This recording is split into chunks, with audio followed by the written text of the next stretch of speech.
Bom dia, meus irmãos. A paz do Senhor a todos. Vamos abrir a palavra de Deus em Mateus capítulo 5, verso 38. Ele é o nosso texto de introdução, mas também é o nosso texto base. Então nós vamos ficar nele do começo ao fim. Você está com a sua Bíblia aberta em Mateus 5? Se você for lendo os subtítulos que estão aí, a partir lá do verso 17, diz assim, o subtítulo, não o versículo. Tem subtítulo aí na sua Bíblia? Tem.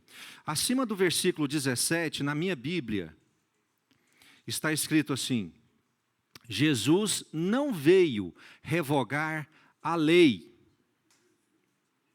Ele veio para cumprir. Que lei que a Bíblia está mencionando aqui? A mosaica. No verso 21, tem outro subtítulo que diz assim: Jesus revoga o que foi dito aos antigos. Está escrito isso aí na sua Bíblia? Jesus faz o quê? Completa. Ele preenche. Ele não revoga. Ele não faz a abolição da lei. Ele faz a completude do que foi dito aos antigos. E aí Jesus vem por subtópico. O primeiro dele, no verso 21, ele vai falar do homicídio. A lei com relação ao homicídio. E Jesus vai completar essa lei. No verso 27, ele fala do adultério. No verso 33, ele fala dos juramentos, completando o que foi dito aos antigos. No verso 38, ele fala da vingança. E no verso 43, ele fala do amor ao próximo. Jesus completando a lei. E o tema da mensagem de hoje, eu vou pegar um pequeno trecho dessa completude de Jesus com relação à lei, que está no verso 38. O tema da nossa mensagem hoje é: a vingança é um prato que... A vingança é um prato que... Errado. A vingança é um prato que o crente não come. O tema da mensagem de hoje é: a vingança é um prato que o crente não come. E nós vamos no verso, Mateus capítulo 5, verso 38, depois, Esther, se você quiser deixar ele o tempo todo aí, pode, tá? Que hoje ele é o nosso texto principal. Então Jesus diz assim: ouvistes que foi dito.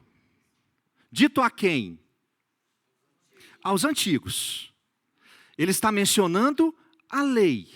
Jesus diz: ouvistes que foi dito. Como é que a lei falava? Como é que era o tratamento da lei? Olho por olho, dente por dente.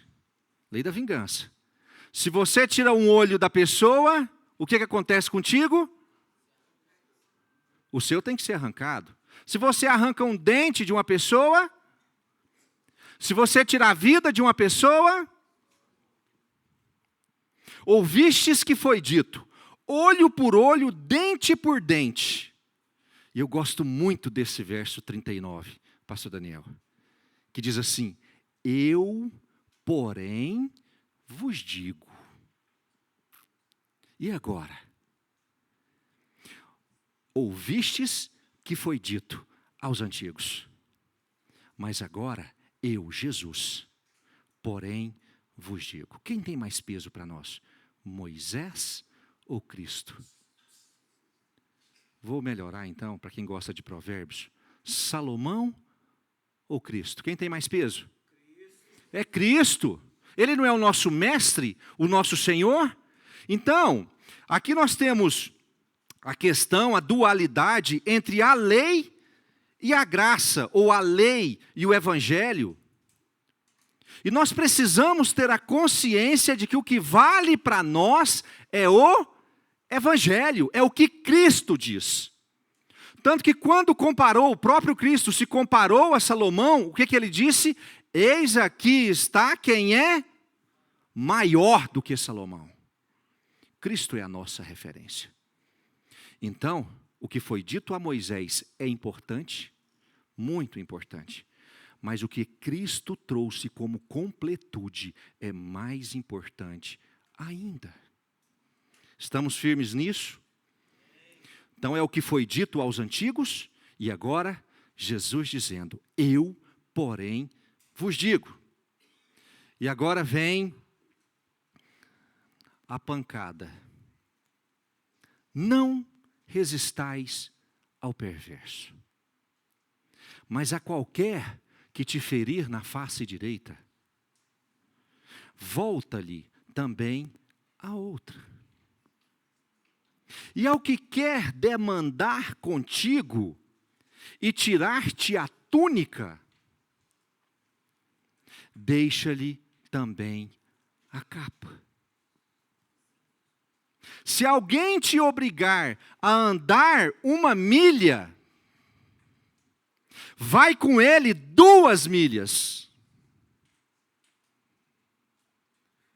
Dá a quem te pede, e não voltes as costas ao que deseja que lhe emprestes. Meu Senhor amado, meu irmão, não sei para você, mas para mim, essa completude de Jesus é uma voadora de Kung Fu. Extremamente radical. Se as pessoas consideravam a lei difícil e achavam que Jesus veio facilitar a lei, eu não considero lendo isso daqui. Mas eu gosto muito desse texto, porque ele é prático. Jesus não está falando em parábolas. Ele está dando lição prática de coisa que nós vivenciamos no dia a dia. Coisa que eu e você, ou nós passamos cotidianamente, ou nós já passamos por alguma vez na nossa vida. Você quer ver um exemplo? Você já foi insultado? Já bateram na sua face? Quem já foi? Levante a mão. Tem anjo de luz aqui. Quem já foi no último ano? Levante a mão. Quem já foi na última semana? Levante a mão. Nas últimas 24 horas. Irmão, você precisa fazer as pazes com seus vizinhos. Outra coisa. Jesus fala de tirarem a túnica numa demanda. Irmão, você já teve demanda em que você teve que abrir mão de alguma coisa? Já demandaram contra você? Ele fala sobre a obrigação de andar 1 milha. Irmão, já te obrigaram a fazer coisa que você não queria? Já, gente? Irmão, algum pedinte já te pediu alguma coisa? Hã? Irmão, já te pediram emprestado?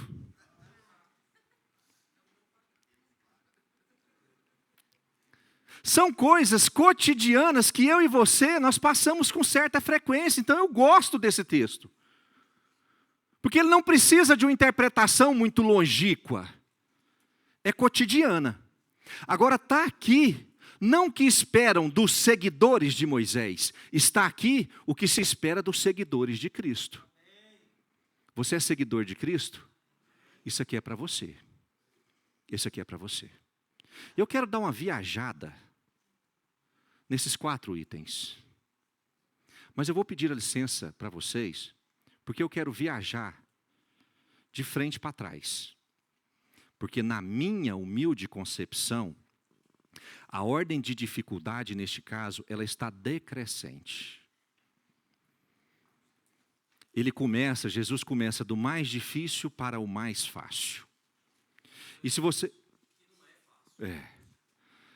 E se vocês me permitirem, eu quero fazer diferente. Eu quero entrar de ré. Eu quero começar do mais fácil e ir em direção ao mais difícil. Vocês me permitem fazer isso?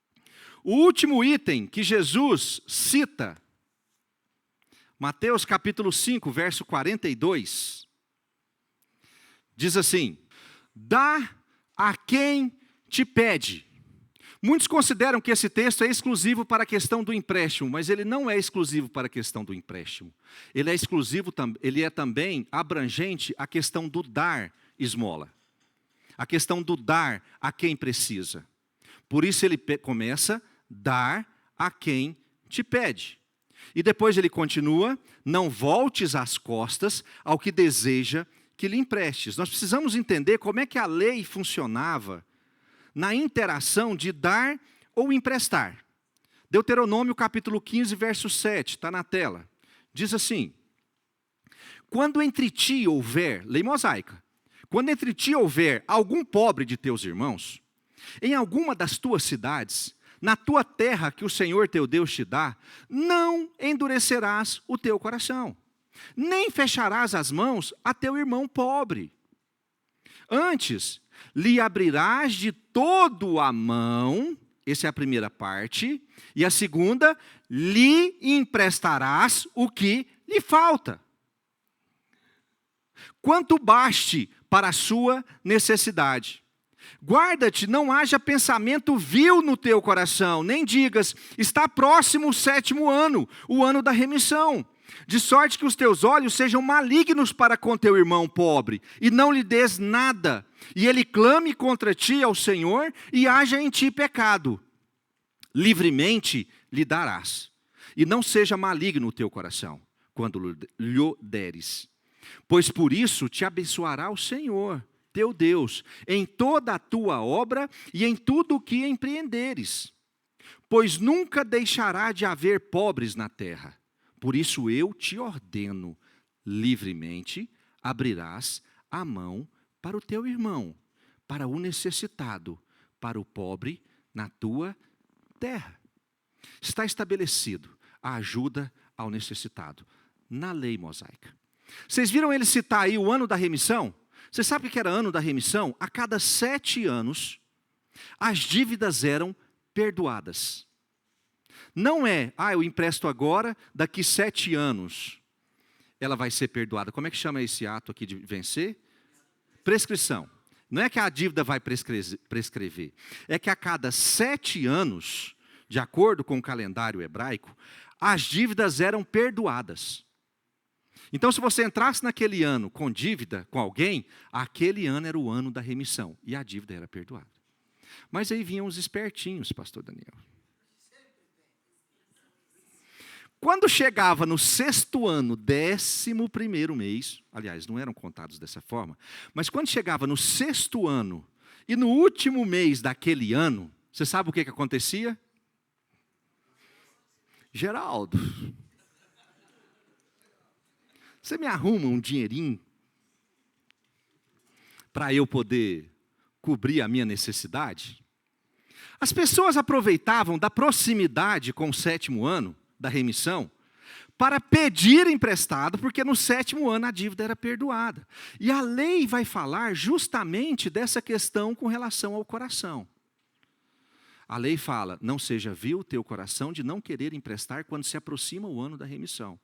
Ou seja, independente da situação, do tempo, do momento, você precisa emprestar. Você deve emprestar. Independente do malandrinho que está pedindo às 11h30 da noite do ano seguinte ao ano da remissão. Não seja vil o teu coração. Aí vem Jesus com relação à lei do dar e emprestar. E você sabe o que Jesus cita com relação à lei? Sobre o ano da remissão? Nada. Ele não fala do ano da remissão.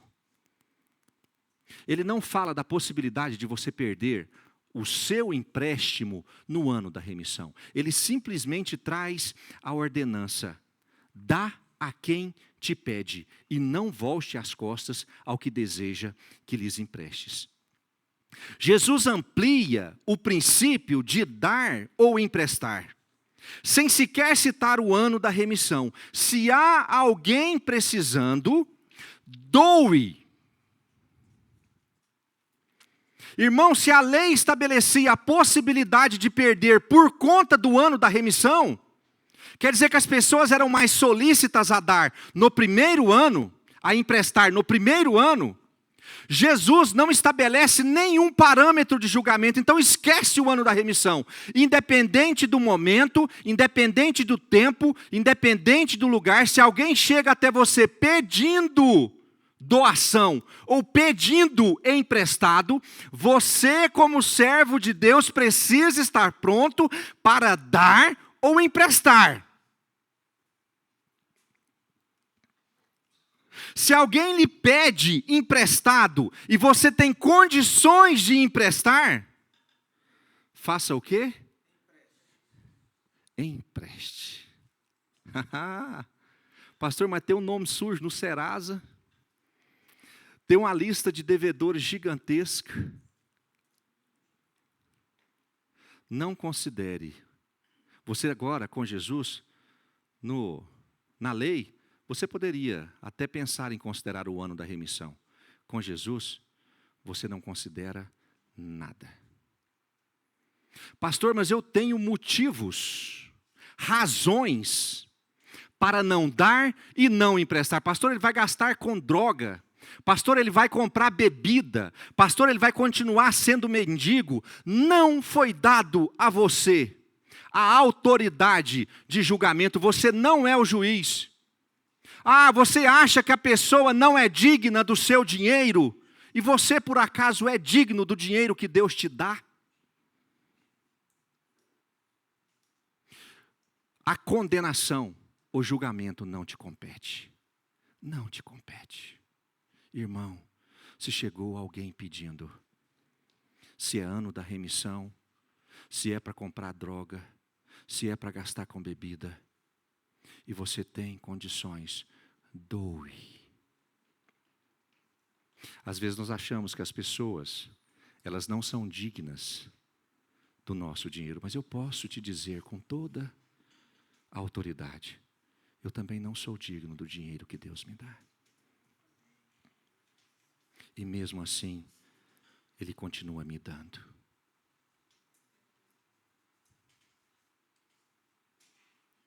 Doe. Empréstimo.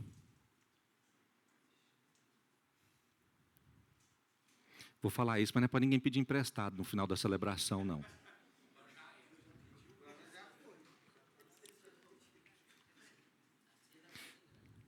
Irmãos, talvez nós tenhamos motivos, razões, percepções de que a pessoa não deve receber o nosso empréstimo, mas não é isso que Jesus deixa direcionado aos seus no versículo. Se alguém te pede, empreste. Pastor, ele não vai me pagar. O Edinho está olhando para mim rindo. Você está lembrando de alguém aí, né, Edinho? Pastor, mas eu sei que ele não vai me pagar. Irmão, o seu fiador é Cristo. Se ele não pagar, Deus vai pagar.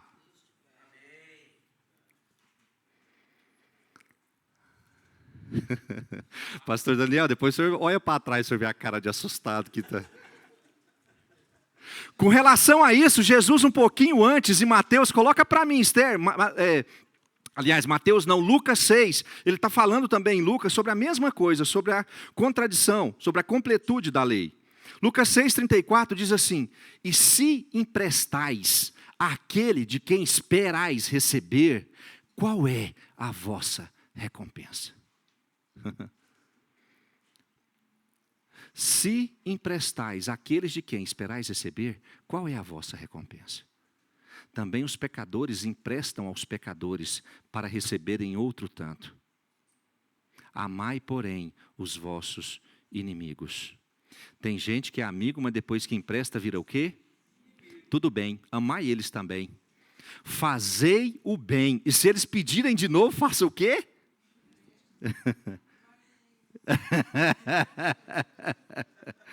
sem esperar nenhuma paga. Será grande o vosso galardão e sereis filhos do Altíssimo. Não tem recompensa financeira que compense ser grande o galardão do Senhor e ser considerado filho do Altíssimo. Eu emprestei R$100, eu queria tanto receber R$100. Irmão, se você não recebe, o seu galardão está em Deus.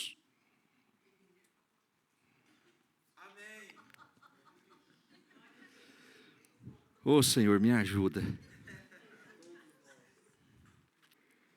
Pois Ele é benigno até para com os ingratos e maus. Sede misericordiosos, como também é misericordioso o vosso Pai. Virar as costas, citado por Jesus, é um sinal de desprezo, indiferença. Não vire as costas àquele que te pede emprestado. Eu tenho uma lista aqui de pessoas que eu vou pedir emprestado no final da celebração. Está montando a sua aí, Edinho? Irmãos,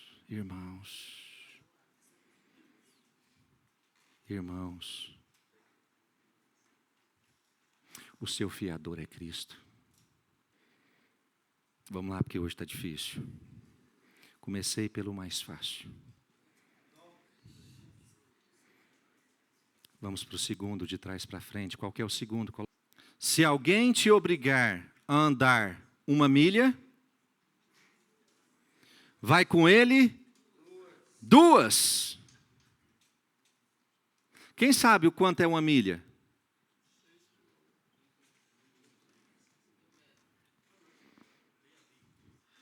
Quanto é 1 milha? 1,6 quilômetros a milha americana. Muitos consideram que naquela época 1 milha seria 1,5. Mas, sendo 1,5 ou 1,6, é difícil, gente, andar 1,6 quilômetros. Gente. Nós não estamos falando da dificuldade imposta à pessoa de andar nessa situação. A palavra central dessa mensagem dita por Jesus é, quem sabe? Obrigar.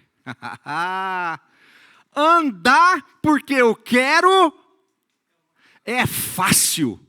Você anda 1,6 quilômetros para comprar pão rindo para as paredes. Agora você ir 1,6 quilômetros para comprar pão porque alguém te mandou.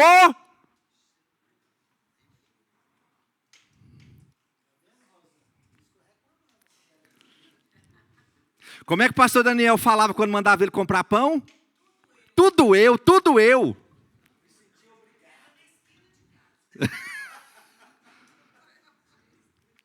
Nós estamos falando não do esforço físico em andar 1 milha. Nós estamos falando do senso de domínio, onde nós estamos subjugados a realizar algo que nós não gostamos ou não temos o prazer em realizar. Na realidade, nós temos forte resistência a obrigações. Nelas encontramos as mais diversas expressões de injustiça ou sofrimento.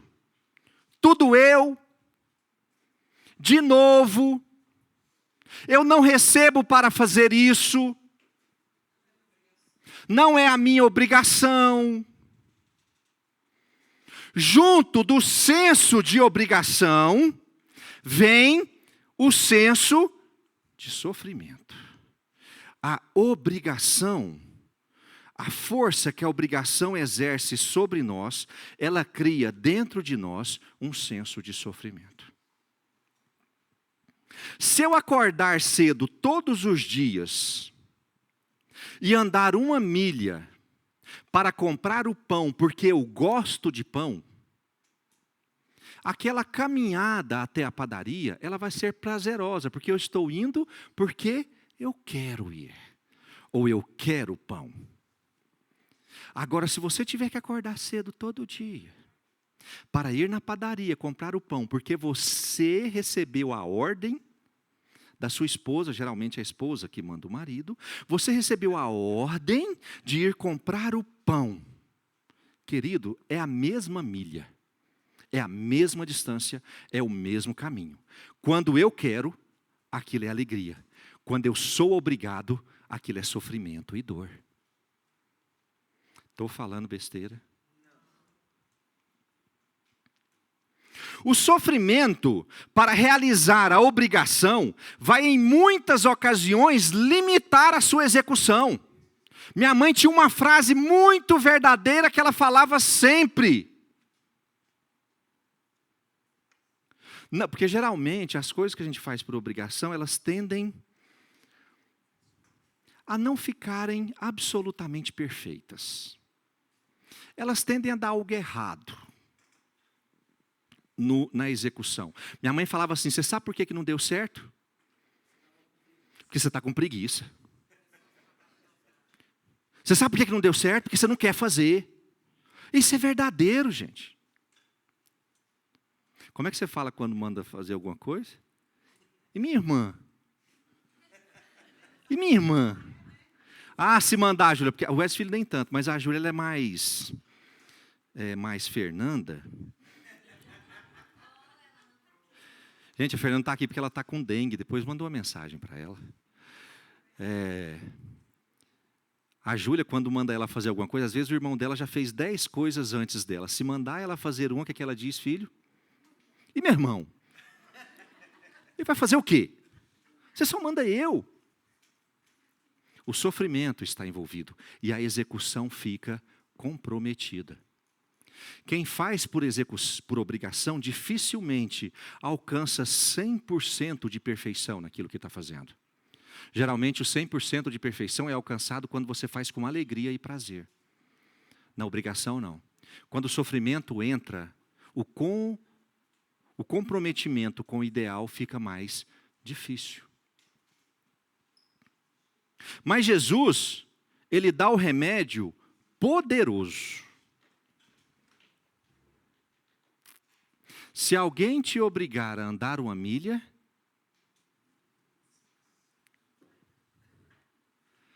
termina, gente. Se alguém te obrigar a andar uma milha, força externa que entra. Se aquela força externa, ela se propaga dentro de mim, ela vai criar o quê? Sofrimento. Você sabe o que Jesus faz? Ele faz o seguinte: se alguém te obriga a fazer algo, força externa agindo sobre você, você vai criar uma força interna para agir a favor da sua obrigação. Você sabe como é que se chama essa força? Desejo de servir. Sabe aquilo que a gente falou? Que fala assim, quando eu vou porque eu quero, é mais prazeroso? Jesus está dando essa vacina a você. Aquela força que te obriga a realizar algo, ela não vai ser exercida sobre você de fora para dentro. Você vai exercer outra força de dentro para fora. Não, eu não vou fazer porque Ele está me obrigando. Eu vou fazer acima do que Ele está me pedindo, porque eu desejo de servir. A gente interrompe o ciclo de sofrimento. Eu não faço apenas aquilo que me pede, eu faço além daquilo que me pede. Então, quando me pedem, ao invés de sair reclamando pelo que estão me pedindo, eu saio maquinando pelo que eu posso fazer além do que estão me pedindo. A força externa, que causa sofrimento, vira uma força interna, que causa alegria. Vamos supor que você está sentado no sofá, vendo jogo, Sávio. E todo mundo sabe que quando o homem está vendo o jogo, ninguém pode mexer com ele. Aí a Sueli fala, Sávio, vai lavar a louça. Uma ordenança. Quem aqui, de vez em quando, recebe recebe ordem para fazer um trem. Aí o sábio vai receber essa força externa como senso de obrigação. O sábio vai agora entender que ele tem a obrigação de lavar a louça porque a Sueli mandou. Aquilo vira sofrimento, aquilo vira dor. Você sabe o que o sábio vai fazer? Vai botar a TV na cozinha. Fonezinho de ouvido, né, Herbert? Ele vai corresponder ao senso de obrigação. Ele vai corresponder ao senso de obrigação com o desejo de servir. Eu não vou só lavar a louça. Eu vou secar, guardar, limpar a cozinha, o fogão. E ao invés do sábio levantar do sofá bravo, porque ele tem uma obrigação para cumprir, ele vai levantar com um desejo alegre, porque ele tem como servir a esposa mais do que o que ela espera dele.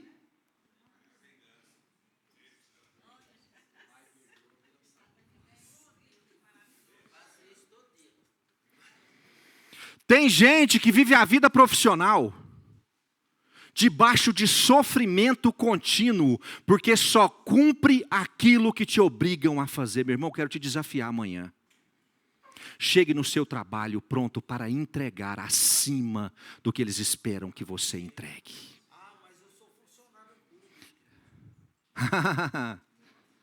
Você sabia que existe uma potestade sobre o funcionalismo público? Que não estou dizendo que ninguém aqui está sob a influência do diabo não funcionar, mas existe, de que ele sempre está realizando mais do que ele é pago para realizar. E aí, dentro desse entendimento de sofrimento, ele vai para o serviço público e ele não realiza as suas funções como deveria realizar. Quem já pegou um funcionário público que você nota que ele não quer estar fazendo aquilo? E quem já pegou funcionário público, que quando você chega, você vê que a pessoa está ali, ela não quer só atender a sua demanda, ela quer te ajudar. Você já foi atendido por gente assim? A pessoa tem alegria naquilo que ela está fazendo. Ela não te entrega só a obrigação dela, ela te entrega um sorriso, ela te entrega uma instrução, ela está ali com esse senso de serviço. Irmãos, em Cristo nós não fomos chamados para cumprir obrigação. Em Cristo nós fomos chamados para servir. Transforme a sua obrigação em senso de serviço. O sofrimento vai, ó. Amanhã. Quem aqui é obrigado a acordar bem cedo? Levante a mão, deixa eu ver. Pastor Daniel, foi só o senhor e mais uns 3.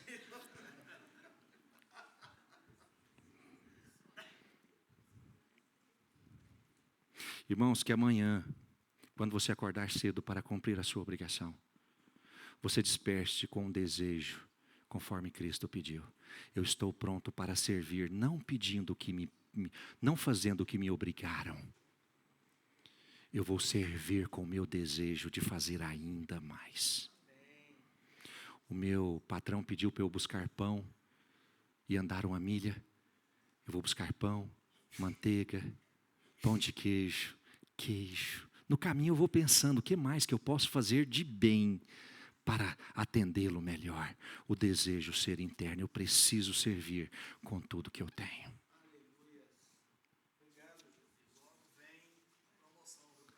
Não é? Se o meu Senhor me ordena buscar, andar 1 milha, eu estarei pronto para andar 2. O sofrimento pelo ir é convertido na alegria por servir. Colossenses capítulo 3, verso 22. Esther, coloca para mim, por favor. Está na tela. Servos, obedecei em tudo ao vosso Senhor segundo a carne. Isso é obediência, obrigação. Não servindo apenas sob vigilância, visando tão somente agradar homens.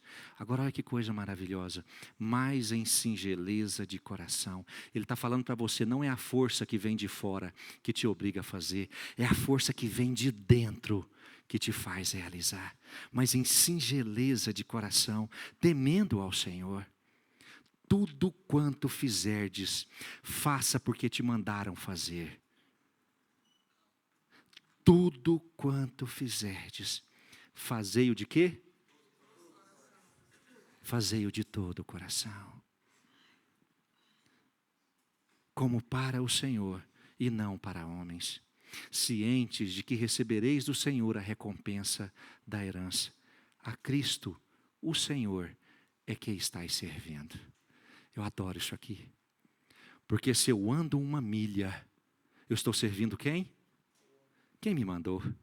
Mas se eu ando 2, eu estou obedecendo e atendendo quem? A Jesus, ao meu Senhor. A 2ª milha reflete a quem eu estou atendendo. O Senhor vai renovar a alegria no seu coração. Faça além do esperado. Faça além do esperado. Posso ouvir um amém? Hoje está difícil. Agora fica complicado. O terceiro de trás para frente está no verso 40, Esther.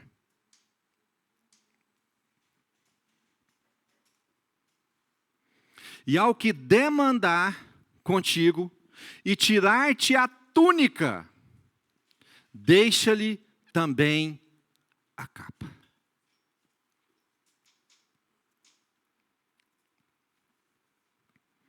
Uma palavra muito importante a ser considerado nesse texto é demandar. Nós estamos, nesse caso, falando de demandas onde o senso de julgamento é exercido. O que eu posso considerar no nosso tempo como, por exemplo, uma demanda judicial. Uma disputa.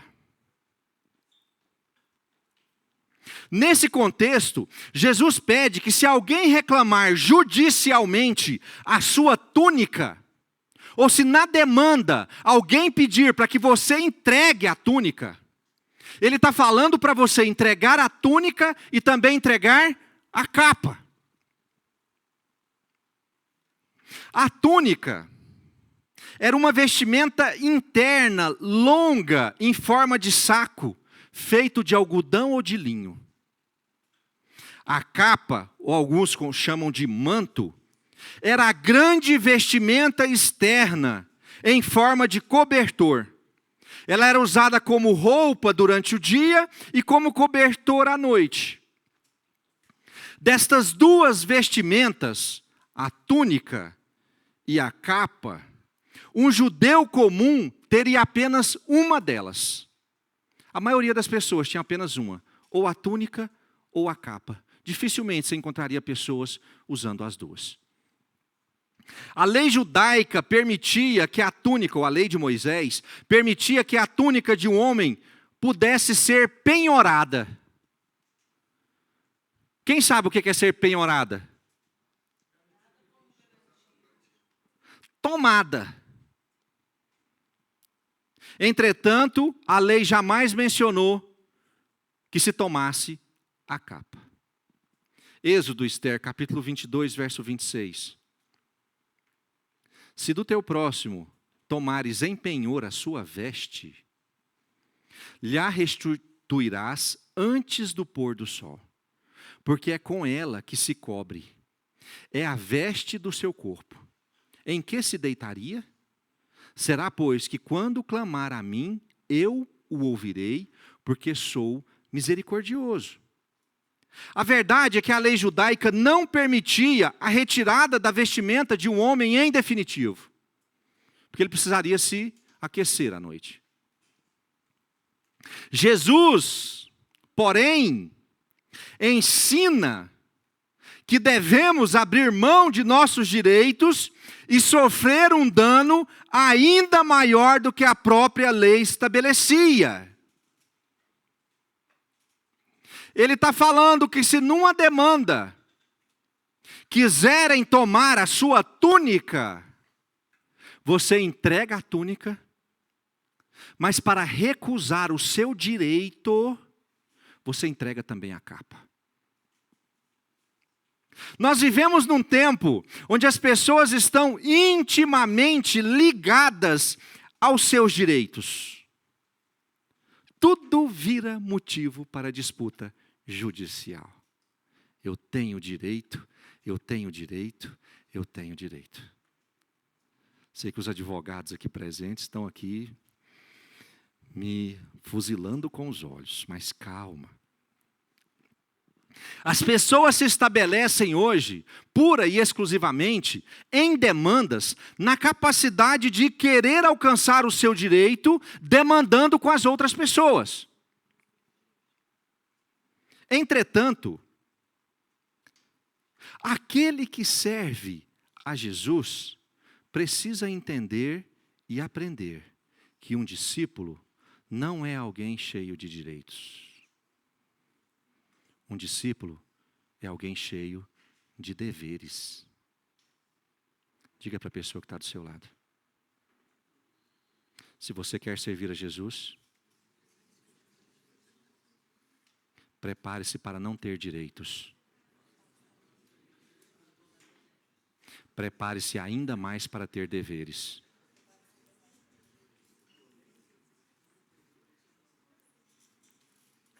No mundo moderno, nós consideramos as pessoas com a balança absolutamente igual, onde ela tem os seus deveres e onde ela tem os seus direitos. E quando esses direitos eles são questionados ou eles são usurpados, a gente tende a querer criar demandas para que esses direitos sejam cumpridos. Irmãos, um servo de Cristo, a balança dos deveres, ela sempre pesa mais do que a balança dos direitos. Ah, mas eu tenho direito. Ah, mas eu tenho direito. Ah, mas eu tenho direito. Não, irmão, você tem dever. Você tem dever. Você tem dever. Do ponto de vista ministerial, a questão do tenho direito se tornou um grave problema que muitos pastores têm precisado lidar. A pessoa chega a certo tempo de igreja, ela começa a achar que ela tem direito. Nossa, eu tenho direito de sentar na frente. Nossa, eu faço aula há tanto tempo, eu tenho direito de participar do louvor. Eu tenho direito a vaga. Quando eu vou para o trabalho, eu passo de frente a uma igreja, e de frente à igreja tem assim no portão, vaga do pastor presidente. Eu falei para a Fernanda que eu vou pôr uma dessa aqui. Né? Não é? Direito, é direito. Né? Dentro do reino de Deus, o maior é aquele que serve. Nós não temos direitos, nós temos deveres para com Cristo. O meu direito é não ter direito algum. Não tem uma música que é assim? O crente, ele tem mais dever do que direito. 1 Coríntios, Esther, capítulo 6, versículo 6. Olha o que Paulo diz. Mas irá um irmão a juízo contra outro irmão? E isto perante os incrédulos? O só existir entre vós demandas já é completa derrota. Isso é pesado, não é, irmão? Tem gente que está na expectativa de ganhar a causa, irmão. Só de existir a demanda contra o seu irmão, para você já perdeu. Por que não sofreis antes a injustiça? Ele não está pensando nem na justiça. Por que você não sofre a injustiça? Por que você não assume o dano? Se você pretende seguir a Jesus, nós precisamos entender que para nós o sofrer o dano é normal. Por que não sofreis antes a injustiça? Por que não sofreis antes o dano? Você sabe o que entristece o meu coração? são demandas por conta de herança. Meu irmão,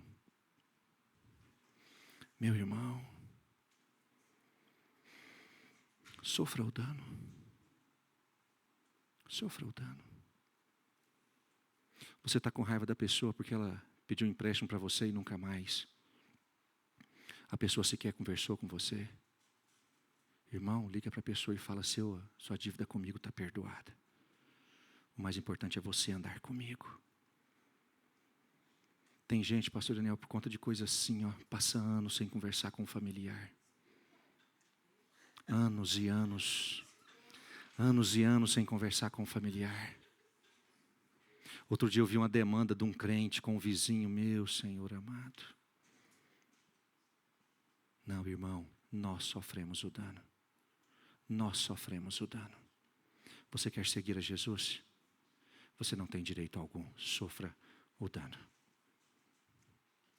O só existir demanda entre vós já é completa derrota. Eu posso ouvir um amém hoje? Amém.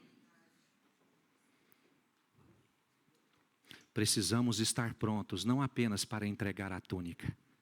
Às vezes você tem o direito de ficar com a túnica, porque de noite vai fazer frio. Nós precisamos estar prontos, não apenas para entregar a túnica, mas também para entregar a capa. Você quer a túnica? É meu direito ficar com ela. Pode ficar com a minha túnica. Toma também a minha capa.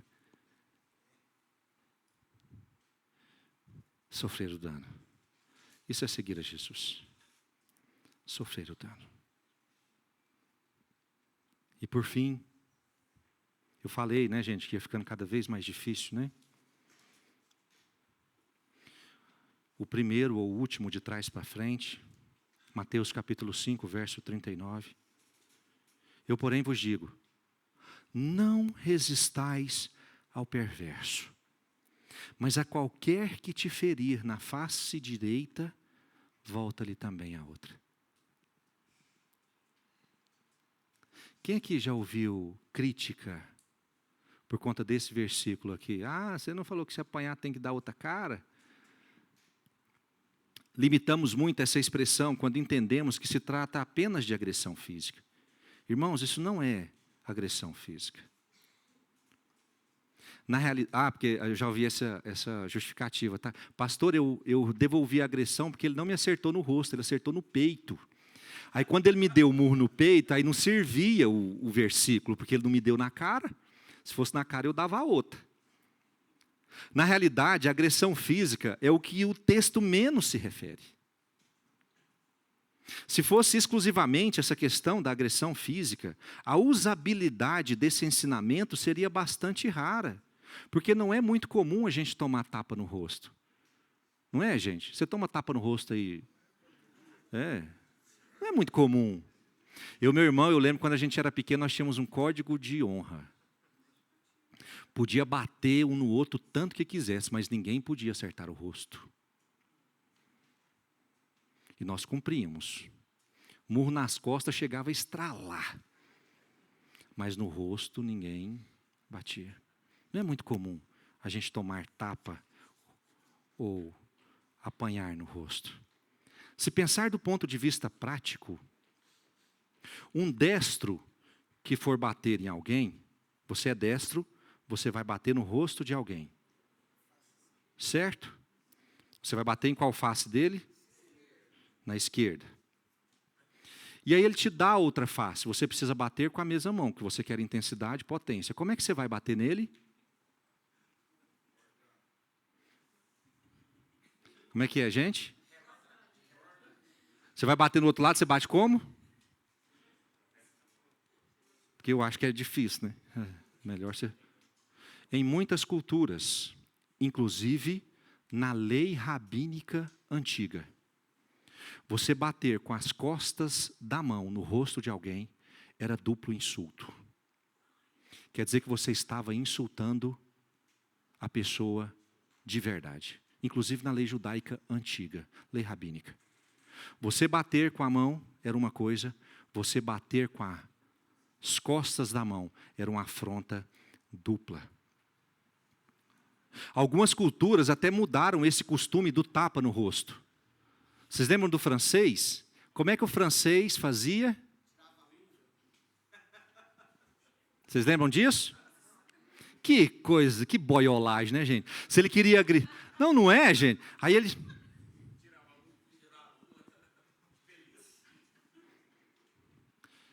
E esse tapa com a luva no rosto era um insulto, uma agressão que deveria ser resolvida com duelo, com a espada. Tamanho era o insulto da pessoa ser atingida na... Gente, é a dor. É o hematoma que fica. É porque perdeu um dente. Era o quê? O insulto. O insulto. Jesus não está falando de tapa na cara. Jesus está falando do senso de ser insultado. E ele está falando não só do insulto normal, mas do insulto dobrado. Do outro lado. Nada tem a ver com agressão. Tudo tem a ver com a sua capacidade de suportar a desonra, a humilhação ou o insulto. Quando Jesus pede para darmos a outra face, Ele está pedindo que nós aprendamos a ser insultados, desonrados, humilhados, sem reagir. Te insultou dando um tapa na cara? Deixa ele te insultar dobrado, dando a outra. Ele está falando da nossa capacidade de ser desonrado, humilhado, insultado.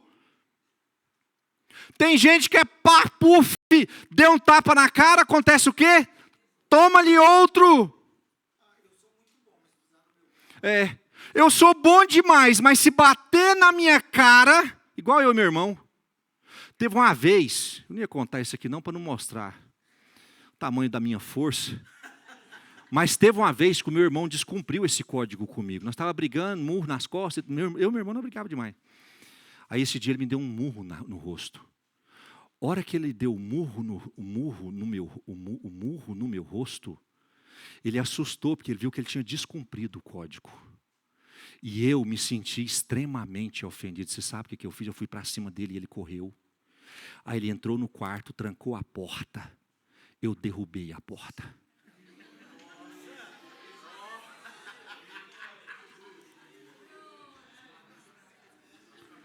Você sabe o que é duro? Que vocês acham que eu estou brincando.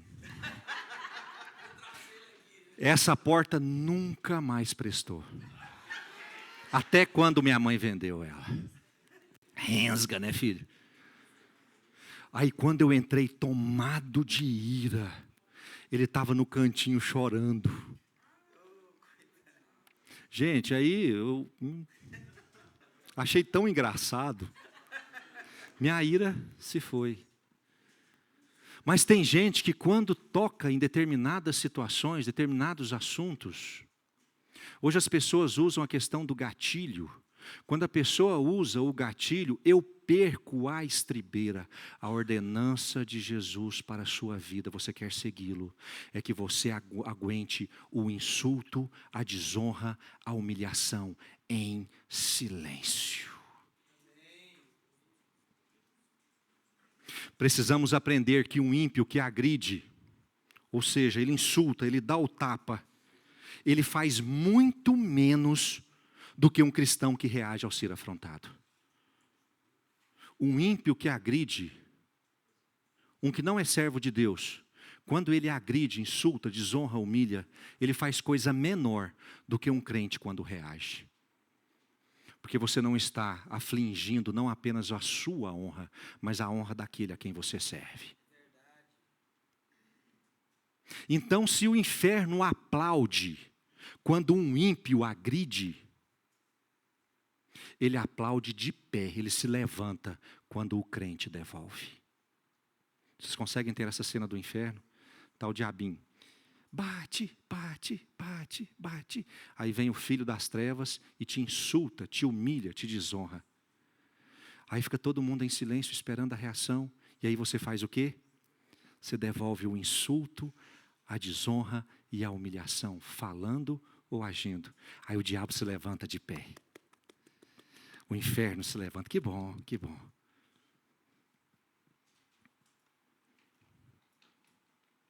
Deus não é glorificado quando o cristão reage a uma afronta.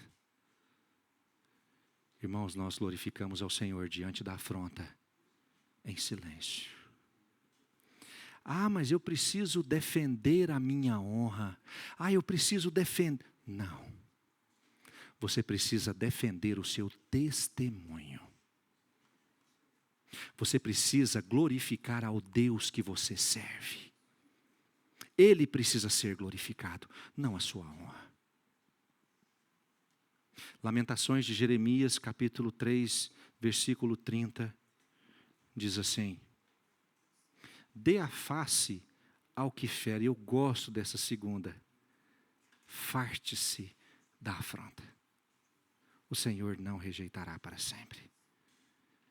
Farte-se. O que quer dizer o verbo fartar, irmão? O que é fartar? Hã? Tem gente que está só na entrada da afronta, sabe? Quando você come só um petisco. Ele foi chamado de flamenguista. Uma besteirinha. E a pessoa, mesmo estando no princípio, ele não está farto ainda, ele só foi uma besteirinha. Ele já vomita aquilo para fora. Ele já deixa aquilo sair dele. Irmão, o que a Bíblia está pedindo é que você aprenda a deixar a afronta entrar, para que você se farte dela.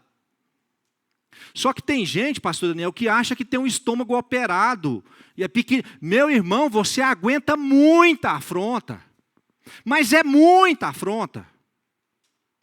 Tem gente que acha que qualquer coisinha ele precisa estourar, ele precisa se defender. Irmão, farte-se da afronta, do insulto, da humilhação. Você não precisa devolver na mesma moeda. Aprende a deixar aquilo entrar e não se comprometa a deixar sair. Silencie-se. Você tem estado farto da afronta? Ou você é incapaz de se fartar? Já que ao recebê-la você faz questão de vomitá-la de volta. Jesus não apenas ensinou a se calar e se fartar da afronta. Ele mesmo agiu dessa forma. Ele ensinou na prática. Esther, me ajude, Isaías capítulo 53, verso 7. A palavra de Deus diz assim: ele foi oprimido e humilhado. Você sabe o que é isso aqui, irmãos? É o tapa na cara. Ele foi oprimido e humilhado. Mas ele fez o quê? Não abriu a boca. Como cordeiro, foi levada ao matadouro. E como ovelha muda perante os seus tosqueadores. Olha o tapa com a mão. Não bastasse só ser humilhado e oprimido. Ele foi levado ao matadouro, tiraram dele. Ele foi tosqueado. Mas mesmo assim, ele não abriu a boca. Irmãos, nós precisamos tanto aprender com Jesus. Nós precisamos tanto aprender com Jesus. O dar a outra face é você ser capaz de aguentar o dobro do insulto que você está sofrendo agora. Cale-se.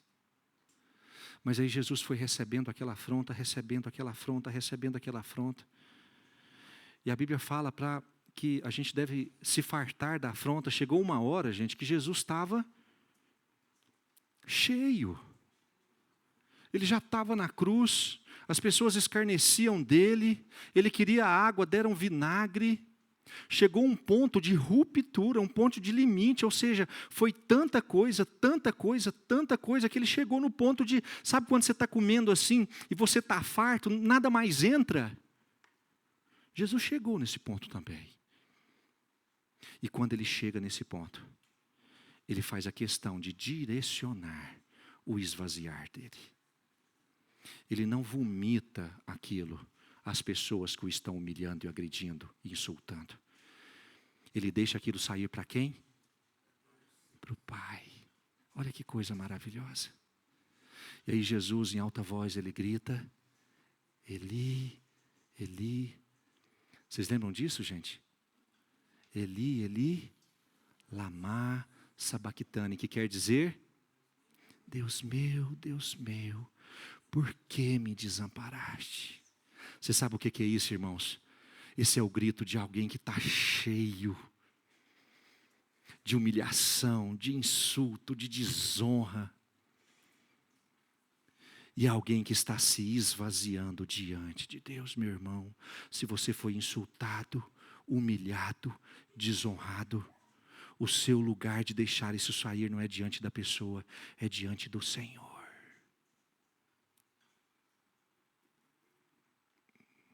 Você foi insultado. A vingança não está em você dizer uma verdade para ela. A vingança está no seu lugar secreto, e você dizer ao Senhor: Senhor, eu não estou mais aguentando essa desonra. Senhor, para mim está muito difícil. Senhor, eu estou sendo humilhado. Senhor, eu estou me sentindo pequeno. Senhor, por favor, trata o meu coração. A desonra, ela é curada na presença do Senhor. Você sabe qual que é o nosso erro? De achar que as pessoas podem curar o que está dentro do nosso coração. O insulto, a desonra. Meus irmãos, as pessoas não podem.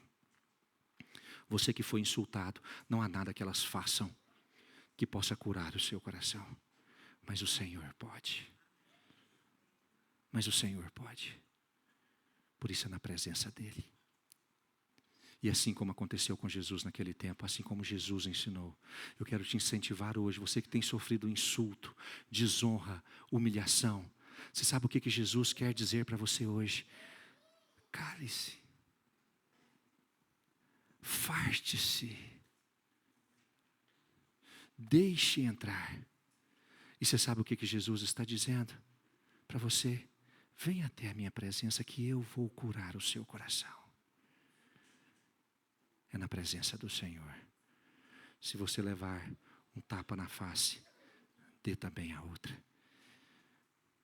Não reaja.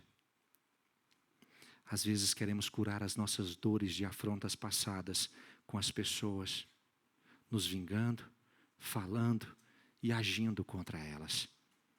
Isso não restaura e nem cura. Deixe a afronta sair de você diante apenas de Jesus. Não foi Ele que mandou você se calar? É Ele que vai. Quando Ele mandou você se calar, Ele se comprometeu a curar o seu coração. É Ele que vai estabelecer a cura na sua vida. Cale-se. É fácil, irmãos? Não sei vocês, mas eu dessas 4 eu considero essa a mais difícil. A mais difícil. Mas eu creio que o Senhor pode nos ajudar a vencer. Eu creio que o Senhor pode ajudar você a alargar o seu tanque de afrontas. Você que tem um copinho pequenininho, qualquer coisinha já está derramando.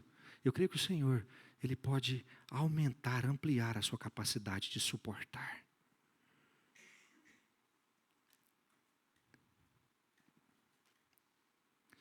Dentro desse contexto difícil, Jesus lança um gigantesco desafio, bem mais amplo do que a lei estabelecia. Esteja pronto para dar e emprestar sem esperar retorno.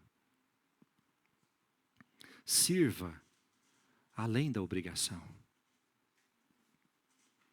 Estão demandando de você uma túnica? Abra mão do seu direito, entregue também a capa. Te ofenderam? Te desonraram? Te insultaram? Não reaja.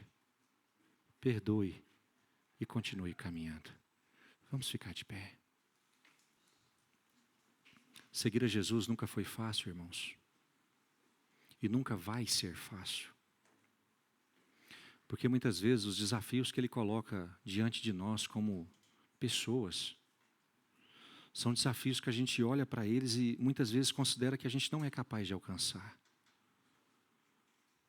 Mas o Espírito Santo está aqui hoje, reafirmando no seu coração: nele você pode. Nele você pode. Jesus jamais te pediria algo que você não é capaz de cumprir. Se Ele pediu isso a você, é porque você pode. Anjos te louvam, os anciãos se prostram.